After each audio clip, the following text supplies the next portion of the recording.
This is a great city. When he does come back, the fans are going to embrace him and support him. You are Locked On Fantasy Basketball, your daily fantasy basketball podcast, part of the Locked On Podcast Network, your team every day.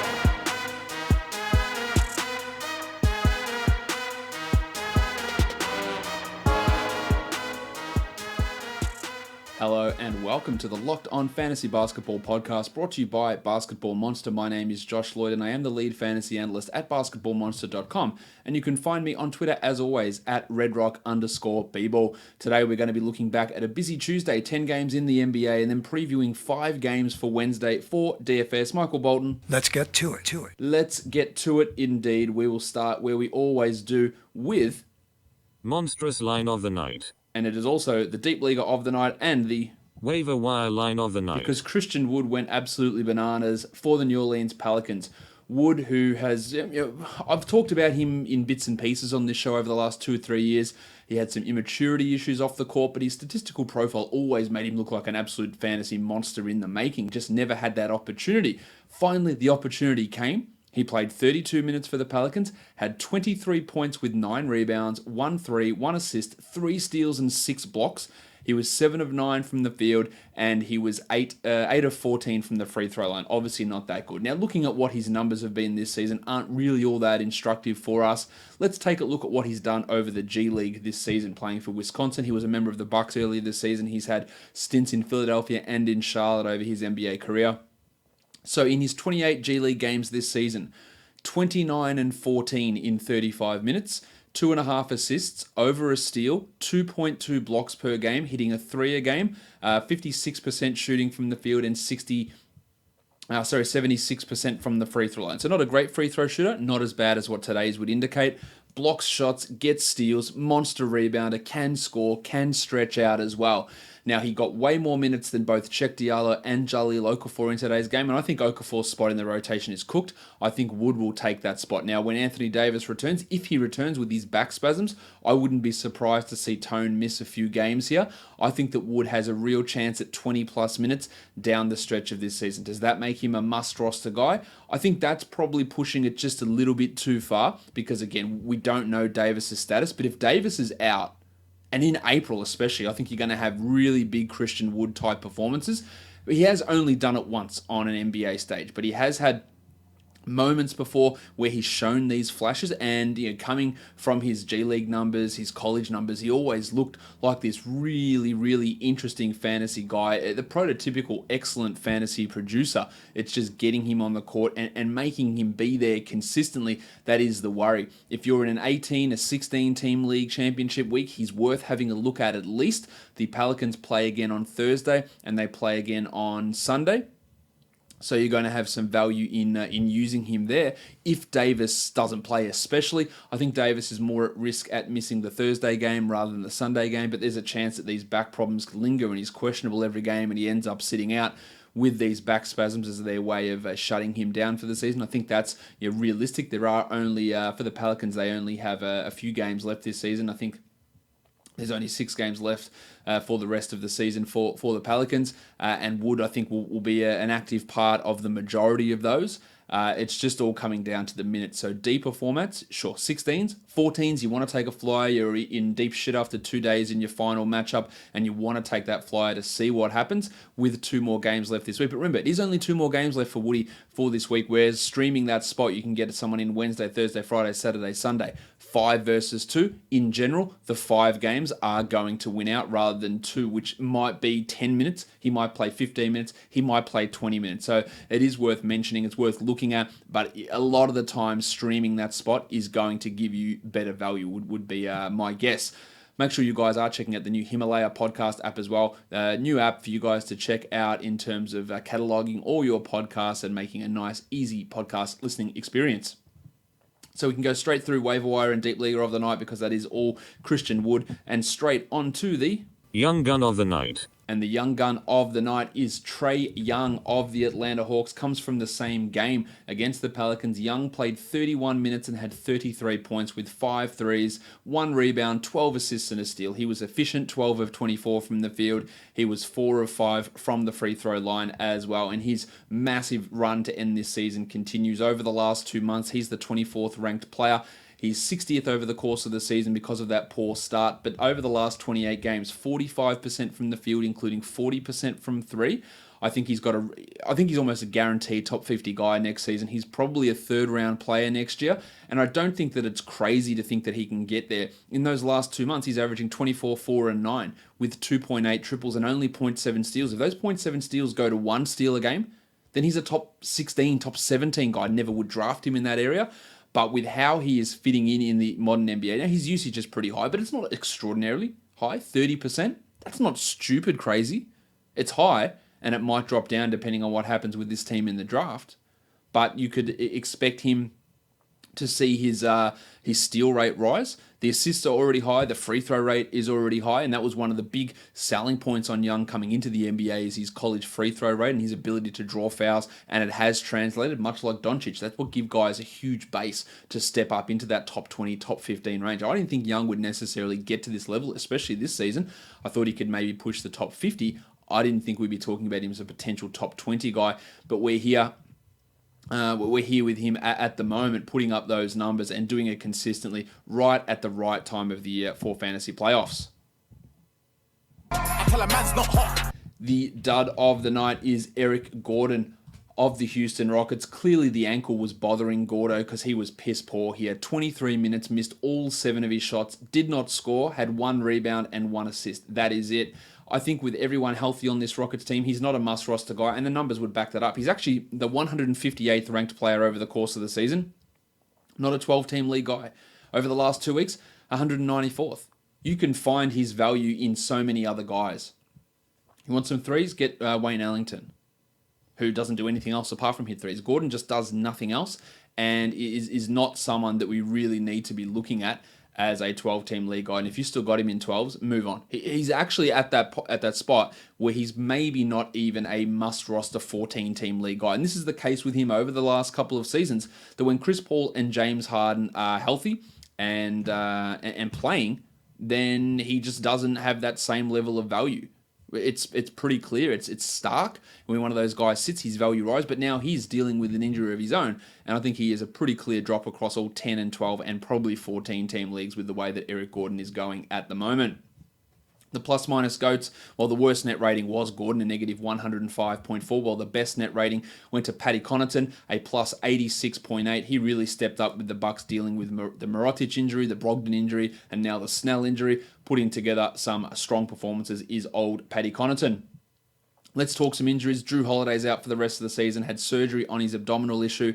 Frank Jackson was providing nice points, but he himself got injured today with a concussion, so you'd have to imagine he misses some time. That makes Ian Clark probably the next man up as a stream guy for some points and threes, but not a must-add 12-team league guy. Anthony Davis, I've already talked about his back injury and the impact there with Christian Wood. Tone Snell, I think there's a real chance he doesn't play again this regular season, meaning Patty Connaughton comes into play as an option. Sterling Brown for some deeper formats as well. Jeremy Lamb hurt his ankle today, did not return. I would imagine he misses some time. Dwayne Bacon and Miles Bridges are stepping up in his stead. Deeper leagues, you want to look at Malik Monk and Devontae Graham, who played over 20 minutes. I think Graham's going to be playing over Parker most nights anyway, and if Lamb misses time, all those guys are going to get a boost. Bacon as a points streamer, more so with Batum out, but with Lamb out, it helps him too, and Bridges solidifies as a back-end 12-team league guy. Paddy Beverly left the game with a hip pointer today. He said he'll be fine and doesn't expect to miss any time, so that's good news for the Clippers, who are already dealing with the absence of Landry Shamet, who missed today's game with an ankle injury. And Lauri Markkanen didn't return in the second half of the Bulls game due to an illness.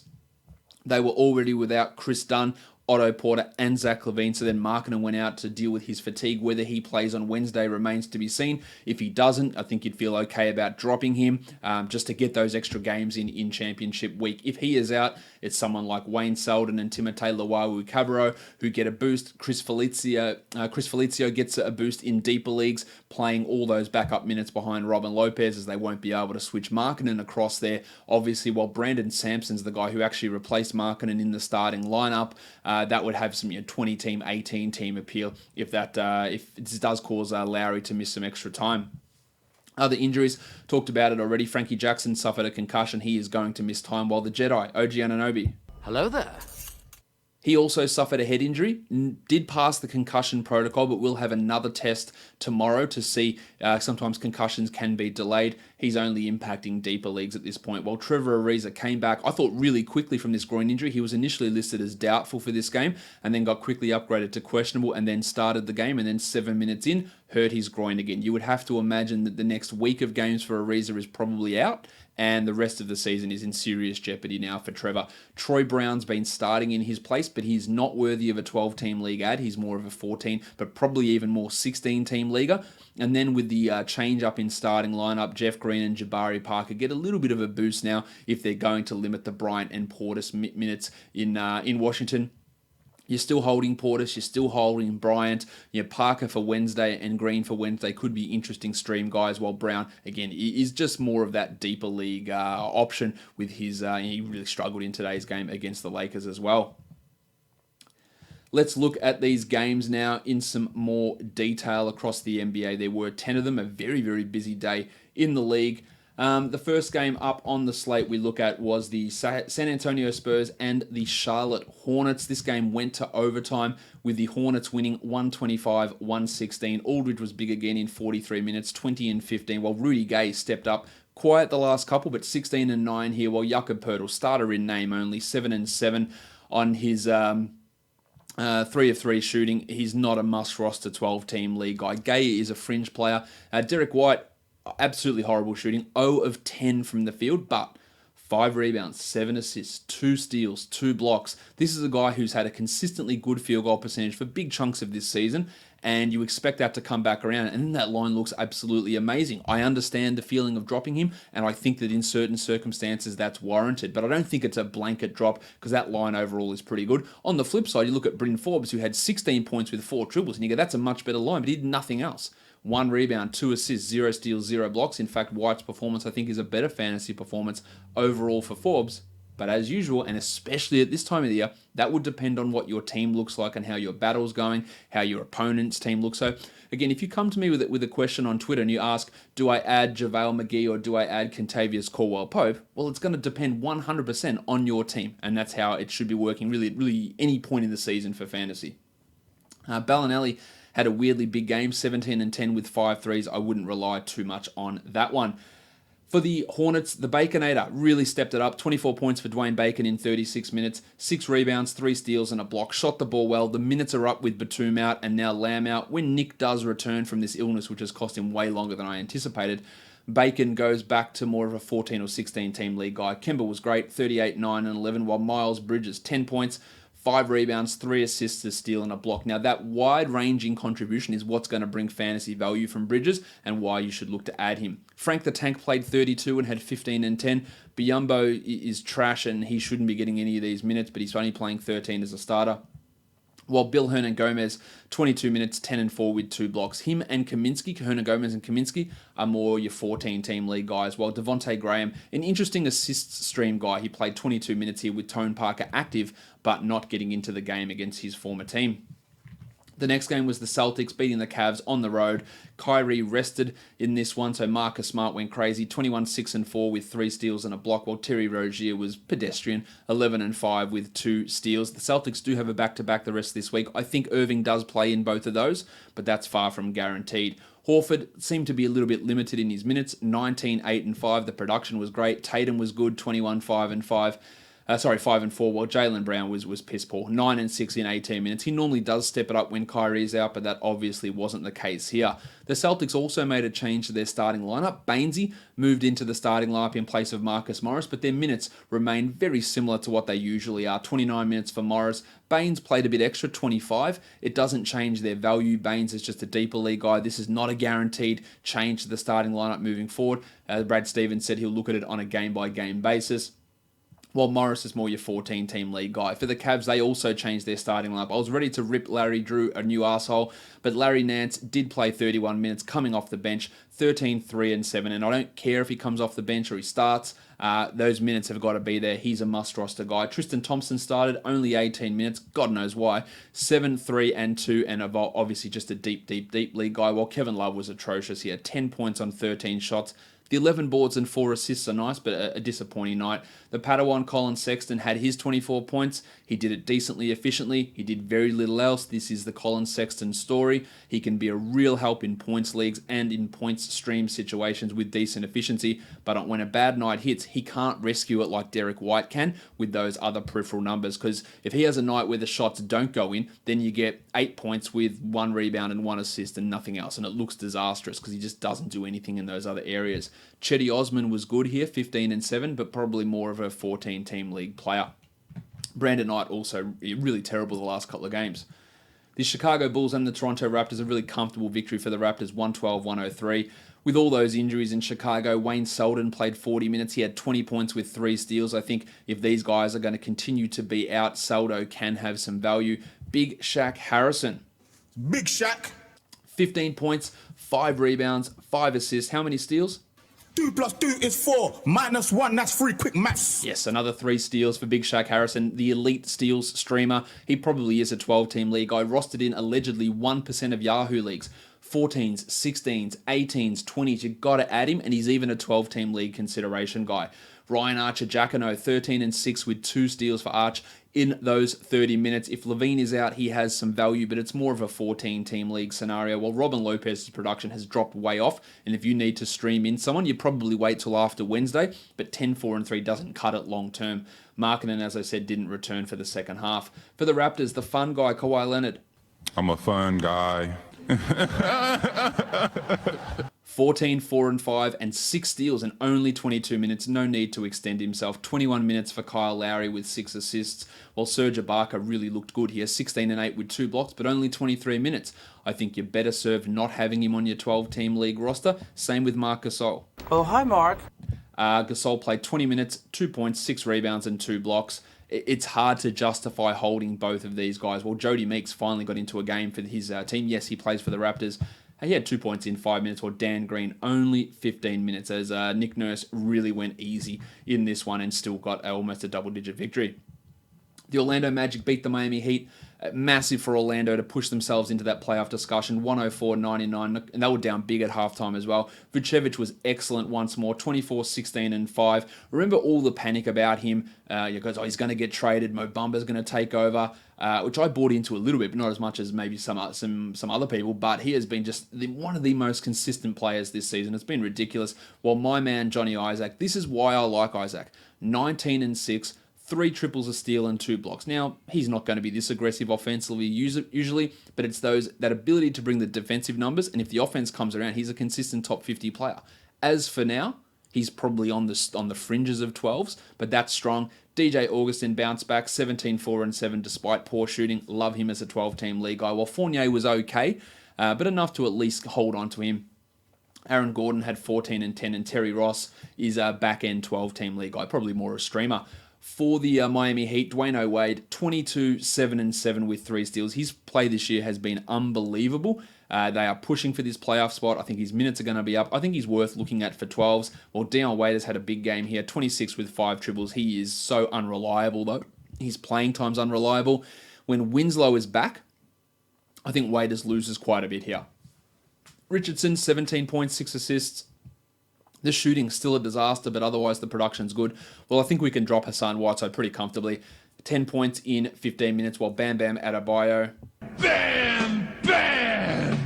Bam! Bam! 30 minutes for Bam Bam, 9 and 11 with 2 steals. Kelly Olynyk, the minutes are so all over the place, 4 points in 23 of them, while Goran Dragic, I talked about how aggressively high his field goal percentage was and it was going to regress. It's regressed hard. 1 of 6 for 2 points in 26 minutes. You can do better with that roster spot in 12-team leagues than holding on to the iron shoulder. The Rockets beat the Bucks 94-1. Sorry, other way around. The Bucks beat the Rockets 108-94. Harden had 23, 10 and 7. Capella had 17 and 11 with 2 blocks, and Chris Paul had 19, 9 and 4. Talked about Eric Gordon struggling, but Danny House stepped up again. 15 with 5 triples and 4 rebounds in 28 minutes. Now, it's unsustainable. The defensive stuff's not there. He can't continue to do this at this level. He's not a 12-team league must-roster player. He's more of a 16-team guy than anything, but this was obviously strong. PJ Tucker, 1 of 9 from the field. He is a disaster, but he's more of use in that steals stream type area.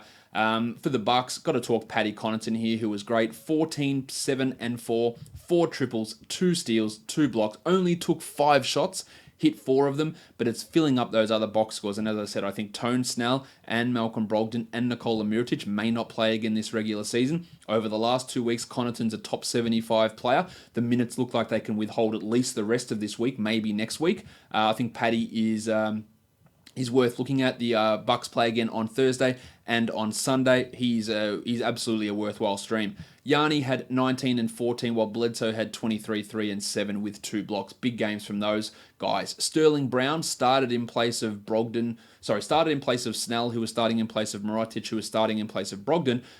Brown had 8 and 11 with 3 assists, a steal, and a block. Deeper leagues, this guy can play. So you want to have a look at him. He's rostered in 0% of Yahoo leagues at the moment. Lopez had 13 and 8 when Middleton destroyed your field goal percentage. 13 and 5 on 23 field goal attempts. He'll be better than that, obviously. The Atlanta Hawks and the New Orleans Pelicans. The Undertaker, Dwayne Dedman, had 18 and 9, limited with some foul trouble, as was the Baptist John Collins, who fouled out in 20 minutes. That allowed Alex Len to play 27 minutes. He had 13 and 7. I think he hit 2 threes in the first quarter. Strong from Len, but a couple of factors had to play into that for him to actually get onto the court. The artist formerly known as Torian Prince had 9 points with 5 assists and a triple one. I think he's worthy of a 12-team roster spot. While Bazemore only 11 minutes, Herder struggling at the moment, and DeAndre Bembry stepped up, 18, 6 and 2 with 4 steals for Bembry. We've seen flashes of this from Bems quite a bit. It just doesn't happen often enough to consider him in anything more than a 16-teamer. For the Pelicans, Lord Alfred Payton had 11, 6 and 9 with 2 steals. Good production from him, while Julius Randle 24, 9 and 5. Those guys are going to play pretty well for the rest of the year. Frankie Jackson had 20 points before his concussion, while Ian Clark had to step up and play 25 minutes, 12 points, 2 threes. He becomes that Frank Jackson type, the the points and threes streamer, while Stan Johnson in deeper leagues looked like he could have a solid enough role. Ever since Alvin Gentry said we're going to be giving way more minutes to Cheick Diallo down the stretch, he has played fewer minutes than ever. 19 minutes in a start without Anthony Davis, his first career NBA start, 5 and 6, and then Christian Wood came out and showed him who's boss. So Diallo obviously doesn't have any value in 12s and probably 14-team leagues at this point. Next up, the Clippers handily beat the Minnesota Timberwolves. My man, the Rooster, Danilo Gallinari, the Iron Man, 25 and 10 with 6 triples and 4 assists for the Rooster, been an absolutely huge investment. And this is 2 years in a row that one of these guys that I've been more than happy to take a late round flyer on has really panned out because they fall so far. The year before it was Tyreek Evans. This year it's been Danilo Gallinari. I wonder who it's going to be next season, because there will be someone that everyone will be like, never drafting him again, never doing it, never. And then they come out and put up numbers. And if they don't, it's a last round draft pick, and you take that flyer and you know where the value is. You know where the ability is. It didn't work for Tyreek this season, quite clearly. It was a shit situation, but you move on. But that's the value in someone like that. And that is why having do not draft lists is a surefire way to lose your fantasy league. You know who's going to be that guy next year? Gary Harris. Write it down. Gary Harris is going to be that never drafting him again, and he's going to be picked in the 140s, and he's going to come out with a top 60 season, and he's going to end up winning people's leagues. That's who I think the guy is, without doing any research. With Landry Shamet out, Garrett Temple started 15 and 4, 5 triples, 3 assists and 2 steals. How many times have we seen a big Garrett Temple line and go, this guy's a good bloke? That's a good line. And then he comes out and has 2 points on 7 shots. Do not get sucked into the Garrett Temple experience. Again, great bloke. This is not consistent. Montrezl Harrell had 18 and 5 with 2 blocks, while Louis Williams 24 and 7, big numbers from him, while Gilgeous-Alexander, not his best game, but still 31 minutes, 10, 4 and 4. I like his spot in a 12-team league. Sindarius Thornwell, every game for the last 6 games, Doc Rivers has played in 1 minute, and 1 minute only. That's it. I don't get it, but another 56 seconds here, 1 minute in every game. I don't get it.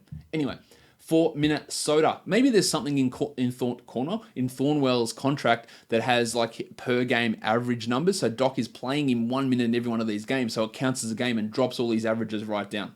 Maybe that'd be pretty tight if you did that. For the Wolves, Townsy 24 and 13, Dario Saric 18 and 5 in 27 minutes. All these games with Gibson out, Saric goes from a 22-minute guy to a 27-minute guy. That puts him fair and square in the 14-team radar zone.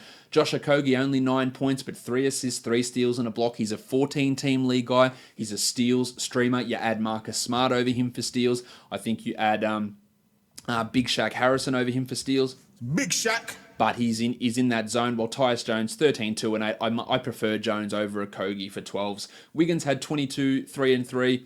Just shit on your percentages as he is wont to do. While Tone Tolliver and Jared Bayless couldn't have been more disastrous in their minutes. 0 of 4 for Tone in his 21 minutes, while Bayless went 1 of 5 from the free throw line. So I apologise if you added those guys, because they just, as complete bit part players, went in and did a fair effort on your percentages. The Sacramento Kings beat the Mavericks on the road, 125-121. Cauley Stein, who'd played under 20 minutes for the last 2 games, played 30 minutes here. Cool, why not?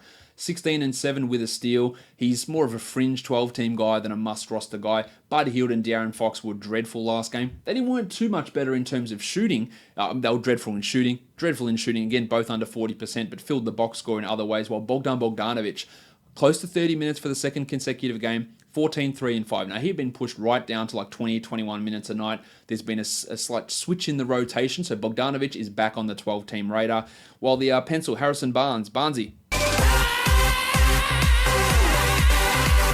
18 points, 3 rebounds and assists. You could not get a more Barnesy line than that one. Bielitsa played 28 minutes and had 8, 6 and 4. He's a 16-team league guy, while Dave Yeager before the game. Now, Dave, I know that at the start of the season, you said that something along the lines of you already implied something along the lines of, I don't know why this front office didn't take Luka Doncic, which is a valid question and remains a valid question, and then had to backtrack and no, that's not what I was saying, blah, blah, blah, blah, blah. But then to come out today and say, well, we've got the rookie of the year on our team here, you don't.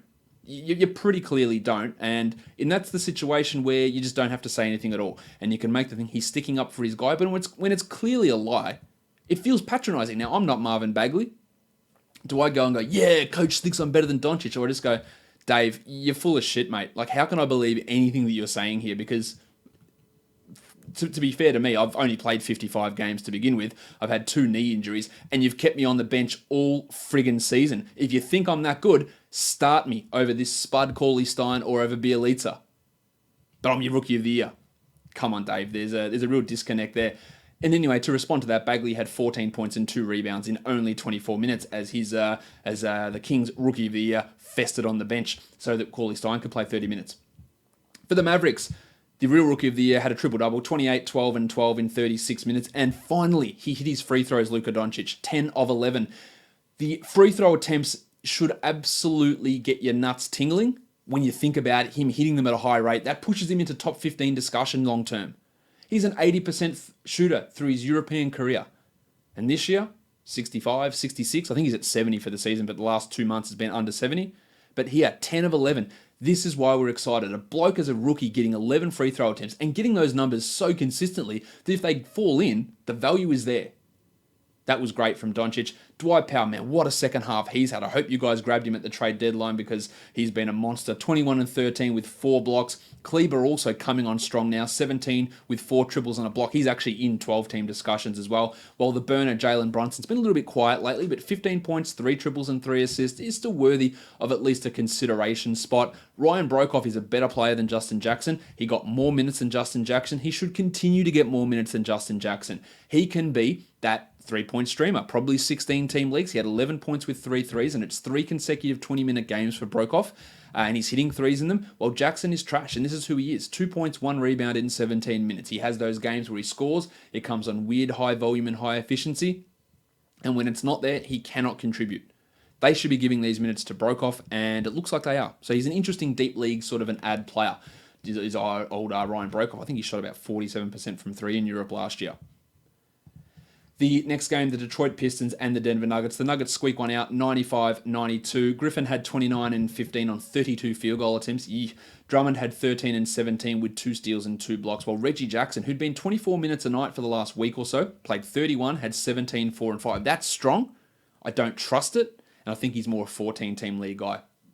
The Duke, he had 4 triples for 12 points in his 29 minutes. That's all he is, though, a 3-point streamer, Allington, while the Duck, Luke Kennard, had 8 and 7 in his 31 minutes. Love the minutes. The production's waning, though. It's up and down. He's more of a 14-team league guy. Langston Galloway, can we just get these guys' minutes out of here? 4 points in 22 of them. For the Nuggets, the Blue Arrow, Jamal Murray, had been a bit quiet lately, 33, 3 and 5, and with Malik Beasley out of the rotation because he was expecting a child. Well, not him. Obviously, his missus was expecting a child. We didn't introduce anyone new to the rotation. The minutes just got spread to everyone else. Gaz Harris. Nice, Gary! He played 36 and had 3 points. Not a 12-team league guy. Farton Will Barton, 10 and 7 in 33 minutes. Not a 12-team league guy. We had, I was going to call him Arrow. The Blue Arrow, Jamal Murray, played 38 minutes. That's where all the minutes went. And Torrey Craig got 13 and Monty Morris stayed at his 23. Jokic was pretty good, but the inefficiency was a real problem with him. While Millsap, 40 minutes, that's a lot. 10 and 13 with 5 assists and a 111 on 2 of 10 shooting. That's 2 real brutal shooting nights in a row for Millsap. The last game of the night, the nightcap, the Wizards lose to the Lakers comfortably, 125-106. Beal played 37 minutes. His minutes load is ludicrous. 32, 5 and 2, continues to be excellent, while Punch Bob had 10, 7 and 4 in 25 minutes, and Tom Bryant played 28 minutes and had 7 and 6. He'd been getting consistently 35 a night, Bryant. Brooks decided to limit that. The decision on who's a better player here is, to me, is pretty obvious. It's Bryant over Portis, but I'm not coaching this team. Troy Brown had 25 minutes in a start, 6 and 4 on 3 of 10 shooting. And Jabari Parker, the efficiency and usage was back here. 30 minutes, 18 points. Worth looking at as a stream guy, especially for Wednesday when Ariza's likely to be sidelined. For the Lakers, JaVale McGee, he's over his pneumonia, and he's unbelievable. 20 and 15, 2 steals and 4 blocks. This is ludicrous production from McGee, a clear must roster. I think KCP's a must roster as well. 3 more games left this week, plays on Wednesday, 29 points, 6 triples, 5 rebounds, 2 steals. I think LeBron's going to sit out on Wednesday. I think that Reggie Bullock won't play on Wednesday. I think Josh the Hitman Hart's going to be out, so there's a lot of minutes there. Rajon Rondo, only 7 points, but the assists and steals is why you have him, and he delivered them, 10 assists and 2 steals, while 25 minutes from Lance Stevenson literally never needs to happen, but apparently it did here. 7, 10, and 5 for Lance, and no, he didn't cross Jeff Green into existence. He stood on his foot and Jeff Green fell over. Simple as that. I wish we'd stop celebrating Lance Stevenson because he is a shit bloke.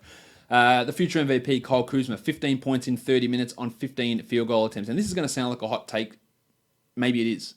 And I could be wrong. Very easy. I'm wrong on things often. I think Kyle Kuzma's stretch as a top 100 fantasy player is done before his rookie contract is done. I don't think he's that good. And if this team looks to get better, I don't think that he's going to have that large of a role. I think he struggles with so much in the game apart from scoring. His shooting is way off this season. In fact, he's only the 109th ranked player last season. Maybe that's not a hot take. He still hasn't been a top 100 player. 109th this season, 106th last season. Will he ever have a top 100 season? Maybe that's the more realistic question. He's shooting 31% from 3 this year. He does nothing else in any other category. No steals or blocks or assists and low rebounds. Poor efficiency. Can't shoot free throws very well. I worry about this guy long term, quite a bit. You're putting together some pretty strong performances. Sorry, pretty piss poor performances is the word I'm looking for. Not much else to talk about on this Lakers team. Just see a quote from Bradley Beal saying he's pretty sure that the coaches are going to start limiting his minutes. But he does want to keep playing in all games. I guess that's a positive there. But again, we'll see on Wednesday. His minutes load has been absolutely off the charts this season. Let's flick this into DFS mode now and look at the perfect lineups on DraftKings. Doncic, Wade, Bacon, the 2 Dwaynes, Christian Wood, Dwight Powell, Kemba Walker, Blake Griffin, and JaVale McGee for a total of 432.75, and that cost $49,900.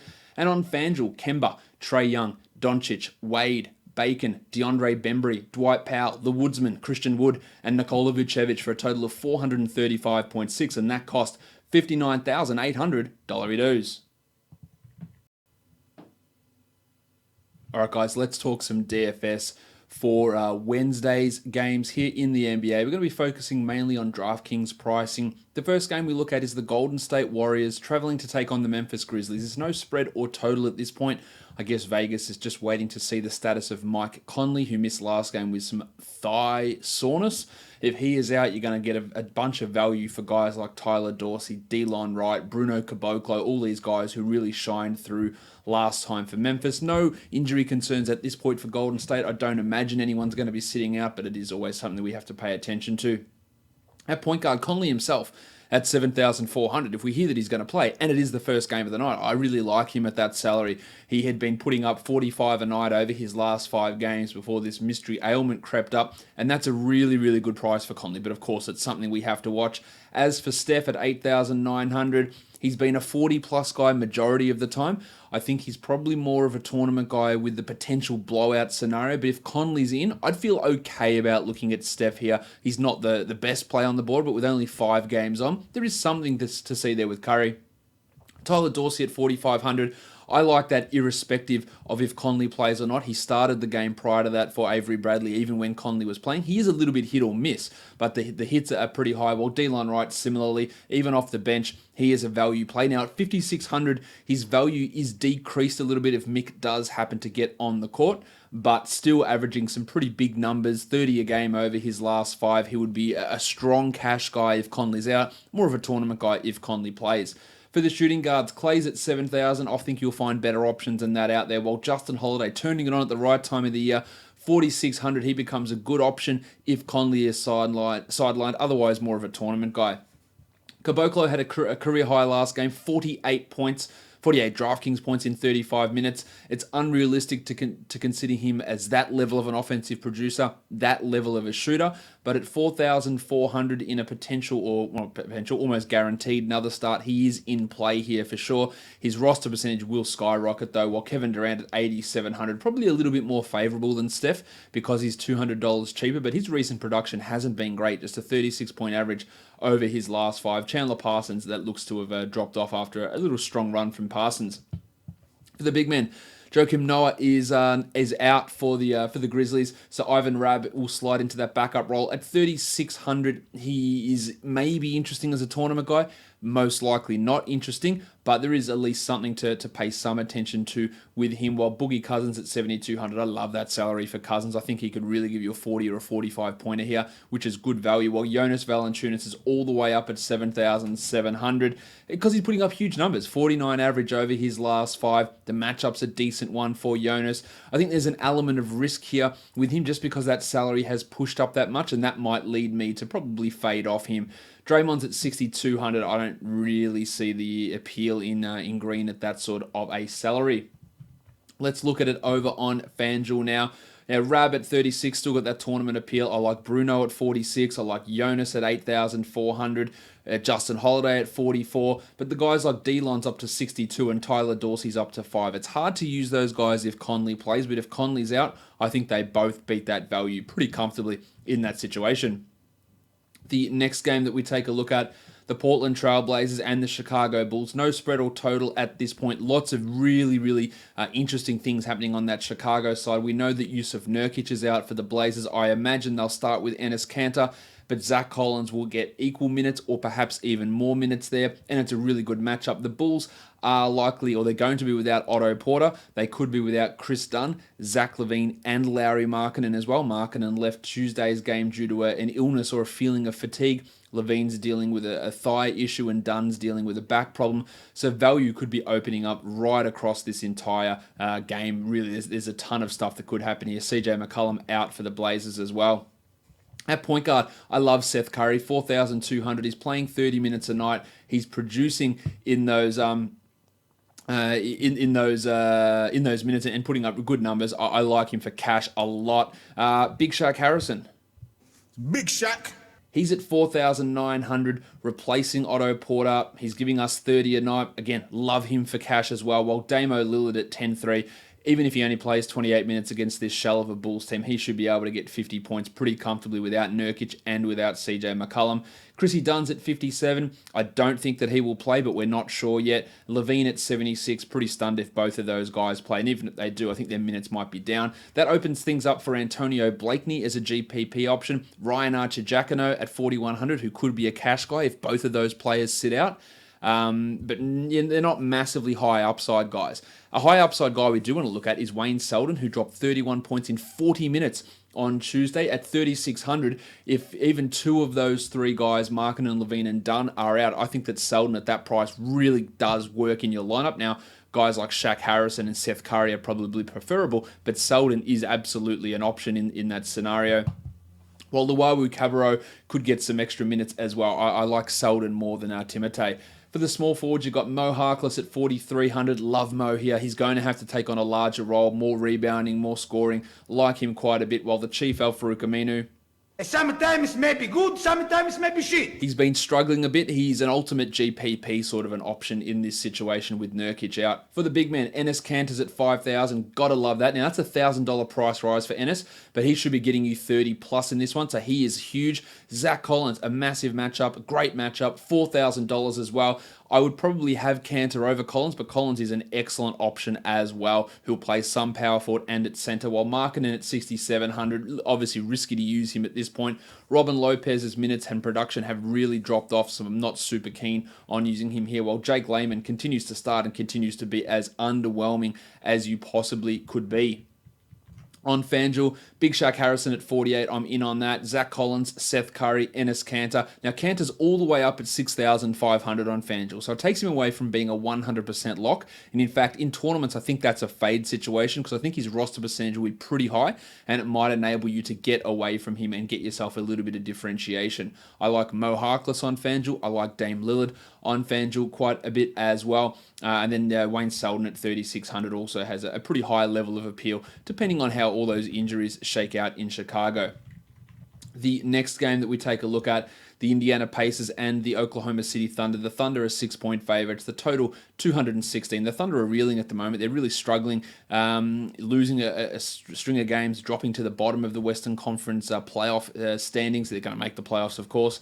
Darren Collison is likely to return for the Indiana Pacers. He is listed as probable, so that reduces the impact of Corey Joseph and Tyreke Evans, who'd been playing pretty well of late. At point guard, Russell Westbrook's at 10-5. Love that. Massively in on that. While Darren Collison at 57. In any normal situation, I'd love Collison at 57. Coming back from a leg injury, I worry about how the minutes track.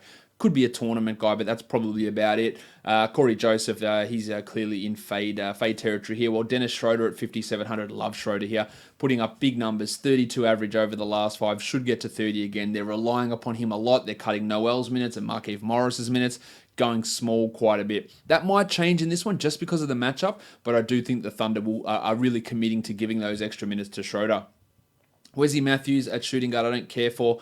3,200 for Terry Ferguson. He exceeded that comfortably last game, had 27 points, but prior to that, he hadn't been that sort of guy, so I'm not really interested. While Bojan Bogdanovic, love what he's been doing. He had a 51-pointer last time out. That's not consistently going to be at that level, but 5,900 is a pretty strong cash area for Bogdanovic. The small forwards, Paul George, 9,900. Love that there. The Beatle is a 50-point guy most nights, so I'm keen on that. While Thad Young at 56. I don't think there's much upside in Thad Young, but a strong floor and a good cash play. And for the big men, Steve Adams is all the way down at 5,400. Now, he, in the last 3 games against the Pacers, has averaged 37 points. His recent production hasn't been great, but I think he can get to 25 or 26 here, which would give him value as a floor, at least, and then push to 30, 35, hopefully. While Miles Turner at 6,200 has struggled against Adams in the past. He's coming off a big game of his own. I think he is probably more tournament than anything else. While Sabonis at 63, I'd take Turner at 62 over Sabonis without too much hesitation. On the old FanDuel, Jeremy Grant at 55, really disappointing the last couple, but I think he's in play here at that low salary. George, Westbrook, Young, Schroeder, I like all of those guys here, while on FanDuel, Sabonis is significantly preferable to Turner, 6,300 versus 7,700. All right. Let's go to the next game. We're looking at the Washington Wizards traveling to take on the Phoenix Suns. The Wizards are 2-point favourites and the total is 231. A great opportunity for Thomas Bryant here. Now, the Wizards did change up their starting lineup for Tuesday. They sent Punch Bob Shiplock Bobby Portis to the bench so that Trevor Ariza could return from his groin strain. Ariza got hurt 7 minutes into the game and he will almost definitely not be playing on Wednesday. They did start Jeff Green at the start of the second half. My name is Jeff. I don't know if they will continue to do that or they'll put Portis back in there. But even in that first half when Ariza was out, they were trying to limit the amount that Portis and Bryant were playing because it's a horrible defensive front court. It's not going to matter too much against Phoenix. But I think that Scott Brooks is realizing that Bobby Portis is not an NBA caliber starter. I've been saying that for 3+ years at least. We'll see what they do, though. There is an opportunity there with Ariza out, though. For the Suns, Tyler Johnson is out. TJ Warren is out. We don't know the status of Josh Jackson. That's going to be one for us to check up on. Devin Booker dropped 72 last game, 72 DraftKings points. He's at 9,200. Absolutely love him again. While Satoransky at 61 is a massively strong cash floor player. DeAnthony Melton, Geordie McRae, Chase and Randall. I think McRae will get some minutes, but more of a tournament guy than anything. McCall Bridges at 48 really stunk it up last time out. But I think he's an interesting tournament guy, while Troy Brown at 48. I think that's probably too high for Brown, despite Ariza's absence. I'm not sure he's quite at that guy on a consistent basis. 9,000 for Brad Beal. His recent production hasn't quite been at that level, and the Wizards did talk about perhaps resting him. This could be the game that he rests. We don't know that at this point, at the time of this recording. I think more tournaments than cash with how they've been handling him, or how his production has faded off a bit. At small forward, Joshy Jackson's at 51. I like it if he plays. I don't think that he will play, though.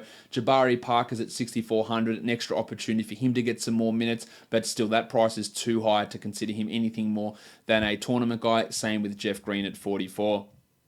For the big man, Ayton at 68, I really like that. He dropped 53 against the Wizards earlier this season. Tom Bryant at 6,000. Love that for Tommy as well, unless we get some shenanigans from Scotty Brooks. While Punch Bob's at 6,400. I think that's too high for Portis. Not into it at all. Same with Rashawn Holmes or Dragan Bender.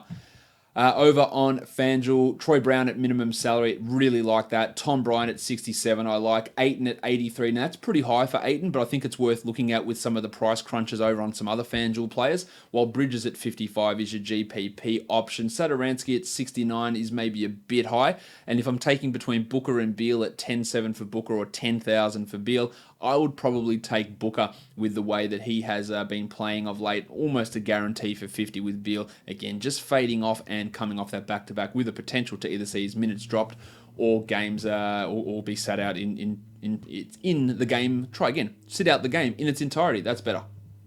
The Lakers travel to Utah on a back-to-back. No spread or total. Will LeBron play? My guess is no, that he will not play in this one. Mike Muscala had replaced LeBron in the starting lineup the last two games that he had missed, so that's an opportunity there. You're going to get more Flaming Mo Wagner.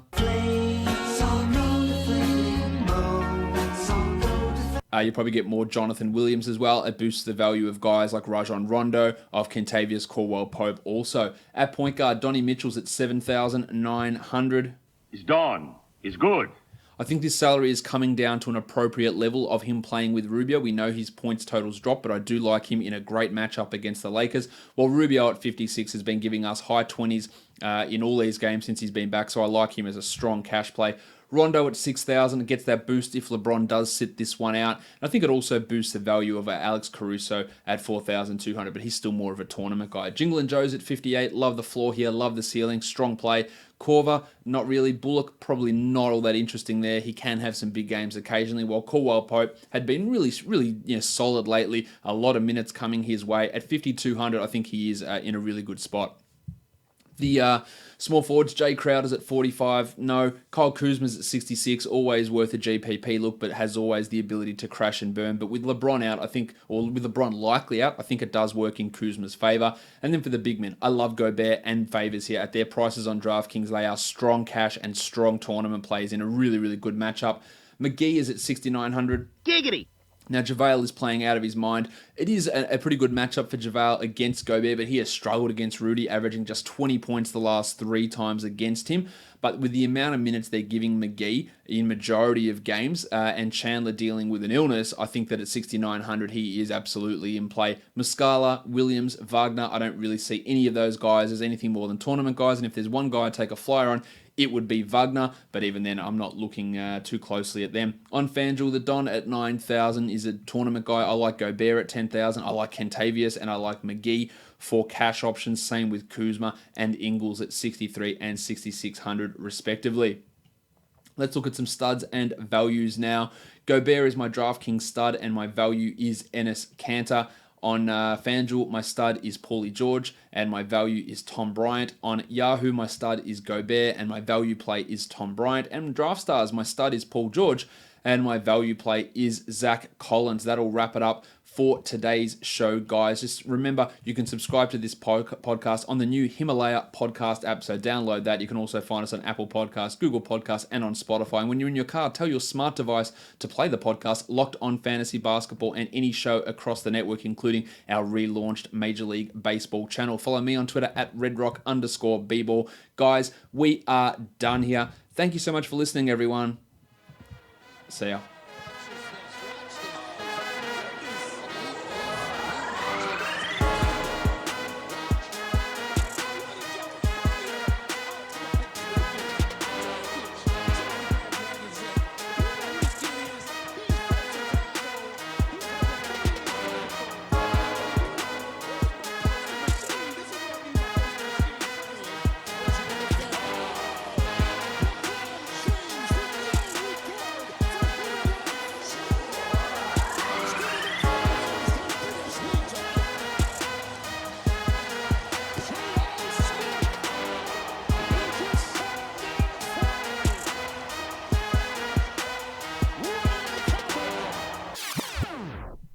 Kevin Love.